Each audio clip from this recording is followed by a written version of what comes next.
Because bridges have collapsed and roads have been damaged, helicopters are having to drop in supplies to this region, including fresh water and food. Slovenian officials say that cleaning up all of this damage will cost billions.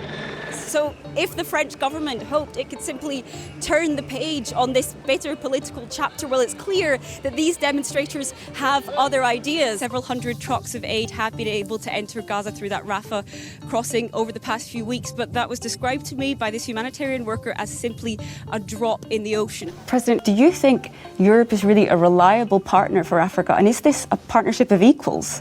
Here at the Polish-Ukrainian border, signs remind refugees to keep safety in mind. They say most people have good intentions, but some may wish to exploit vulnerabilities. Over there, across that bridge, is Slovakia, and we are standing in Poland. And what you see behind me are Polish border guards. This era is not the era of war. Those were the words of the Indian Prime Minister Narendra Modi as he met with his Russian counterpart Vladimir Putin here in Samarkand in Uzbekistan.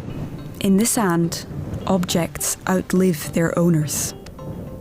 The shore here is still strewn with destroyed clothing, shoes, and even parts of the boat so many hoped would carry them to a safer or a better life.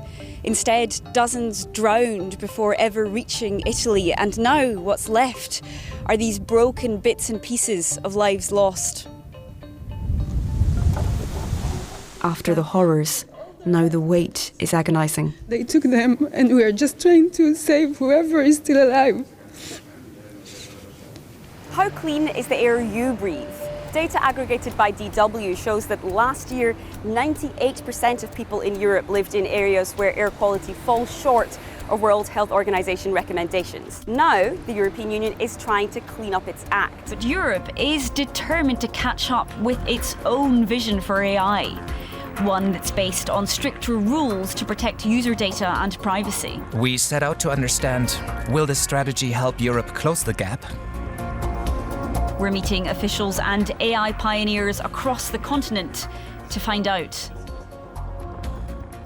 And I'm joined now by the man who's leading the European Union's fight against foreign disinformation, Lutz Gülner. Welcome to DW. And to discuss that more, I'm joined now by the Prime Minister of Bulgaria, Nikolai Denkov. What do you do as EU Trade Commissioner if you see countries so apparently blatantly breaching EU law? It is well below freezing. We are really in the depths of winter here, and as you can see, this pond has actually frozen over, but demonstrators seem undeterred. Les discussions sur la Chine sont attendues. Pour la première fois, l'OTAN va définir sa relation avec Pékin, une puissance militaire croissante. NATO Secretary General Jens Stoltenberg says these talks come at a critical moment in this war. Stockholm submitted its bid to join the military alliance last May, alongside neighbouring Finland. That was a direct result of Russia's full-scale invasion of Ukraine. Both Nordic nations used to prefer military non-alignment. But Sweden's bid got tangled up in a dispute with Turkey. How this is the EU really trying to rival China on global infrastructure. I mean, is it succeeding in doing that?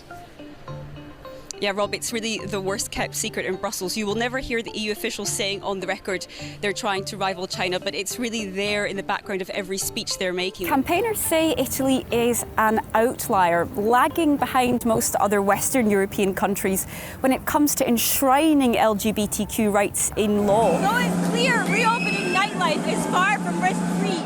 The Dutch government says that with millions now vaccinated and infection rates low, it's time to take a big step forward back to normality. Most students in the CMI Music School in the Belgian town of Wavre are visually impaired, like Luella. Can you tell me what it feels like to play with the other musicians here? Well, it feels nice and warm inside. It feels nice and warm inside? Yeah.